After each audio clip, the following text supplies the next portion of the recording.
Vamos direto ao ponto, então. Pode colocar a apresentação. Teologias contextuais contemporâneas. São as leituras contemporâneas da Bíblia, aquelas que talvez você nunca tenha ouvido falar, você não a conhece, mas ela conhece você. As leituras contemporâneas da Bíblia. O pastor Evandro, está com o senhor? Por favor. O padrão, o parâmetro para a gente avaliar essas leituras vai ser a nossa crença fundamental. Nós, adventistas do sétimo dia, no preâmbulo da crença fundamental, diz assim, que a Bíblia é a nossa única regra de fé. Primeira crença fundamental da nossa igreja. As Escrituras Sagradas, o Antigo e o Novo Testamento, são a palavra de Deus escrita. Não contém a palavra de Deus. Elas são a palavra de Deus escrita. Ok? Então eu vou pular essa parte aqui. Eu só quero mostrar para você essa linha do tempo, para você entender onde nós vamos chegar. Dá uma olhada na tela. Nós tivemos no século XVIII, especialmente no século XVIII, um movimento chamado liberalismo teológico, que foi um movimento racionalista. Ele teve duas fases, uma fase racional, onde a Bíblia é só um livro, a Bíblia não é inspirada, a Bíblia é só literatura, e vamos tratar a Bíblia como isso. Não tem milagre, Jesus não nasceu de uma virgem, Jesus não vai voltar, ele não ressuscitou. Então, o liberalismo teológico foi um movimento essencialmente antibíblico, literalmente antibíblico, contrário à palavra de Deus. Não reconheciam a Bíblia como palavra de Deus. Gente, ninguém consegue viver um cristianismo assim. É impossível. Sem crer no nascimento virginal, a ressurreição de Jesus, na volta de Jesus.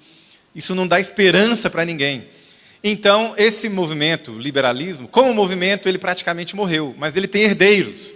Ele foi sendo transformado. Então, você tem aquelas fases ali. A fase da politização, do evangelho social, a teologia da libertação, que é uma teologia contextual latino-americana, e o que a gente chama hoje de progressismo, certo? Em reação ao liberalismo, eu quero que você olhe ali no quadradinho laranja. Surgiu um outro movimento chamado fundamentalismo. Então você tinha os liberais de um lado, os fundamentalistas do outro, já no século XIX e XX, e um contra o outro, um diz, a Bíblia não é a palavra de Deus, o outro diz, a Bíblia é a palavra de Deus. E nós somos herdeiros hoje dessa briga. E nós temos os feridos que foram deixados no caminho. E a gente às vezes fica confuso, né? Uma coisa precisa ficar clara na nossa mente nessa tarde. A Bíblia é a palavra de Deus. Isso é o básico. Derrube essa primeira crença e não vai sobrar mais nada. Então, deixa eu passar esse teste aqui, só para você entender. Vamos direto ao ponto. As teologias contextuais que estão ali em cima são as teologias que são feitas no contexto do leitor. Ou seja, se eu sou um homem negro, eu preciso entender, interpretar a Bíblia como um homem negro, a experiência negra. Se eu sou uma mulher, eu preciso interpretar a Bíblia vai ser compreendida dentro da minha experiência de mulher, e assim vai, um asiático, um latino-americano, assim sucessivamente. E nós temos aquelas teologias ali em cima, e outras, isso é gigantesco.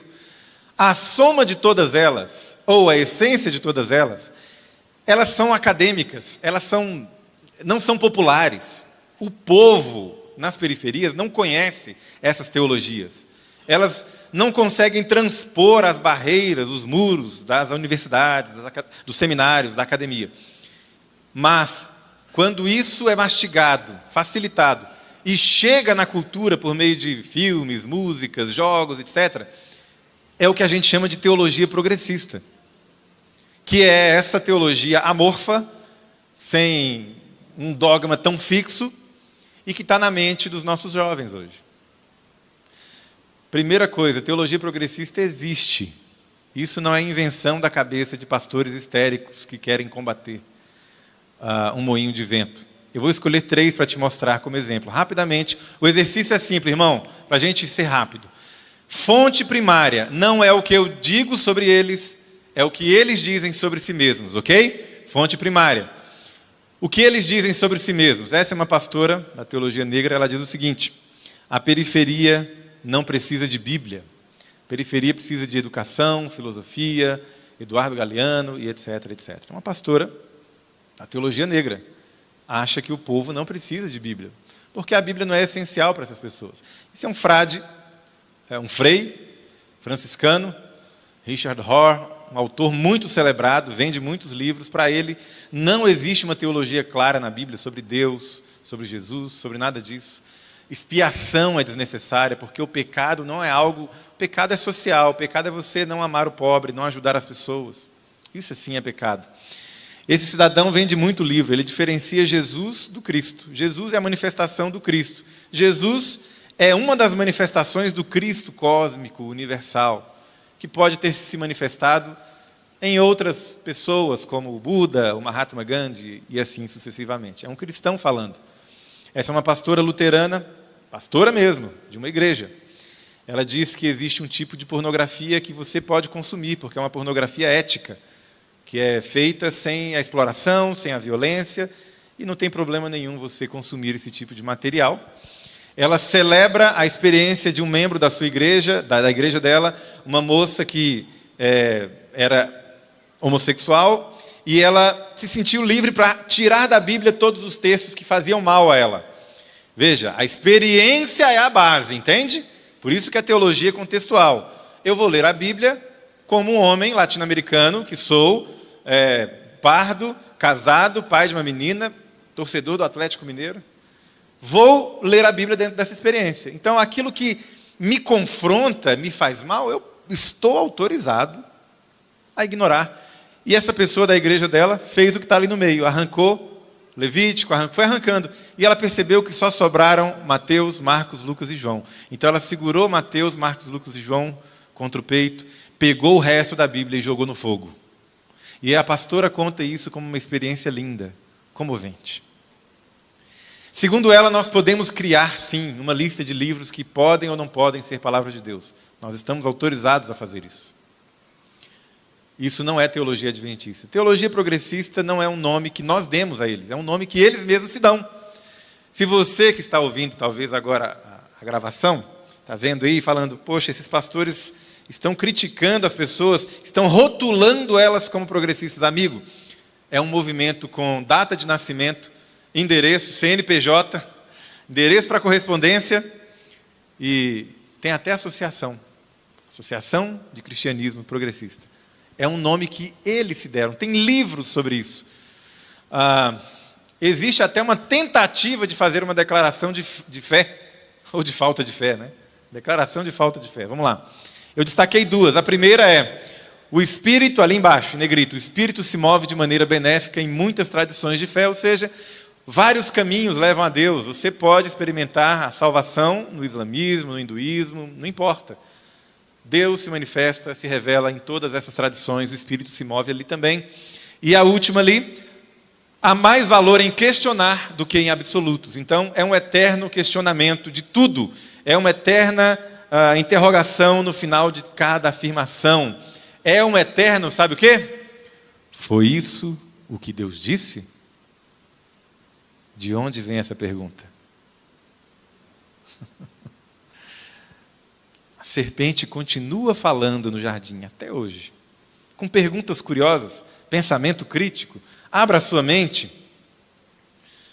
Dizem que a primeira teóloga liberal foi a serpente. Aí está um pastor progressista dizendo que ninguém precisava morrer. Nós não somos salvos pela morte de Jesus, segundo esse pastor.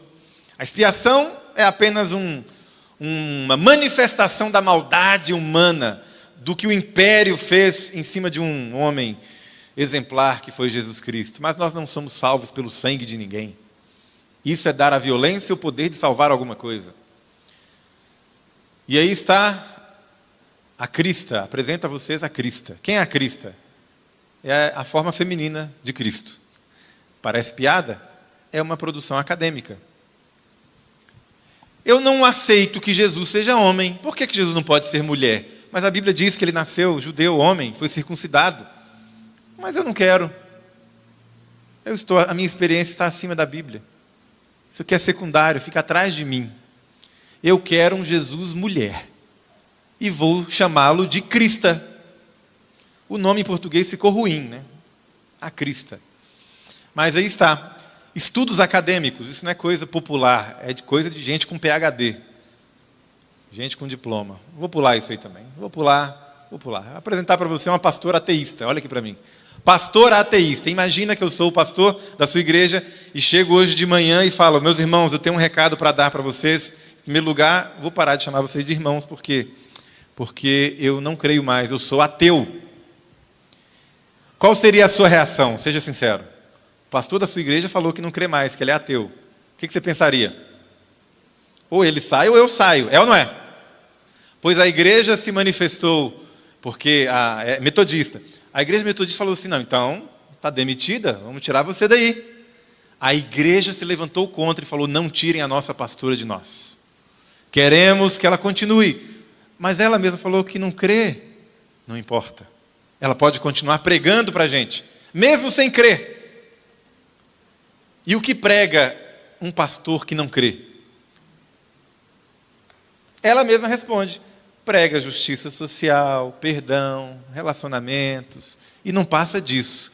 Olha para mim, meu irmão, justiça social, relacionamentos, perdão, tudo isso é maravilhoso, mas a nossa pregação não é só essa. Segundo essa pastora, até um ateu pode pregar isso.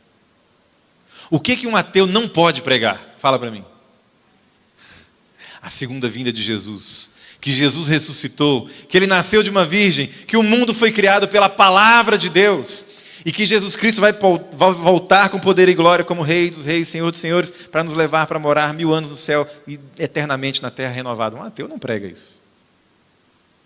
Então, será que na minha coleção de sermões, de estudos bíblicos, eu não tenho muito sermão ali que até um ateu pode dar, porque eu não estou cutucando, sabe, na ferida mesmo, chamando a atenção desse mundo para o breve fim dele? Algumas frases de livros progressistas, da teologia progressista, que eu tirei, ninguém me mostrou, tá, meus irmãos? Isso aí eu vi, não gostaria nem de ter visto alguns deles, mas eu vi. A Bíblia é perigosa para a nossa saúde, a saúde das mulheres. O outro, o ser humano é o senhor da Bíblia, ele faz com a Bíblia o que ele quiser. Outra, a Bíblia é um amontoado de textos contraditórios, sem nenhuma metanarrativa. Outra, isso aqui é terrível. A cruz é abuso infantil cósmico, em que um pai permite ou mesmo inflige a morte do seu único filho. Você acredita que a cruz é abuso infantil cósmico? Veja, isso é um material de teologia. São teólogos e teólogas falando isso aí. Outro, a doutrina da expiação, propiciação é repugnante, porque se baseia na vitória através da morte violenta. Outro, isso aqui, Jesus não morreu para salvar ninguém dos pecados. Ele morreu por enfrentar o sistema. Você já ouviu gente falando que Jesus foi vítima do sistema? Pode parar com essa conversa. Jesus não foi vítima de nada. Ele falou assim: ninguém tira a minha vida, tá? Eu, voluntariamente, a dou. E eu mesmo vou tomar de volta. Quando foram prender Jesus, Pedro puxou a espadinha dele e tentou defender ele. Falou assim: Pedro, guarda. Se eu quisesse, Pedro, eu poderia pedir e viria 12 legiões para me defender. Legiões de anjos. O que Jesus está dizendo? Eu estou me entregando. Deixa me prenderem. Eu estou me entregando. Eu não sou vítima de nada. Com um piscar de olhos, Jesus fulminaria qualquer um daqueles soldados. Ele se entregou por nós. Uma teóloga disse: ninguém precisava morrer pelos nossos pecados. Teóloga. Outro, teologia negra ali, ó. Não há poder no sangue. Ei, olha aqui para mim. Vocês me ensinaram nessa igreja e eu estou agora chamando a atenção de vocês. Desde pequenininho vocês me fizeram cantar nessa igreja. De teu pecado tu queres livrar. Ué. Faz o quê? E o coro? Há poder, sim, força sem igual. Onde? Mas o teólogo está falando que não. Vocês até pararam de cantar. O teólogo falou que não. Vocês mentiram para mim? Tiraram esse hino do inário, pessoal? Acho que não, né? Tomara a Deus que não. Acho que não. Porque há poder no sangue? Sim, há poder no sangue. O sangue de Jesus tem poder para nos purificar do pecado. Mas de acordo com o teólogo, não.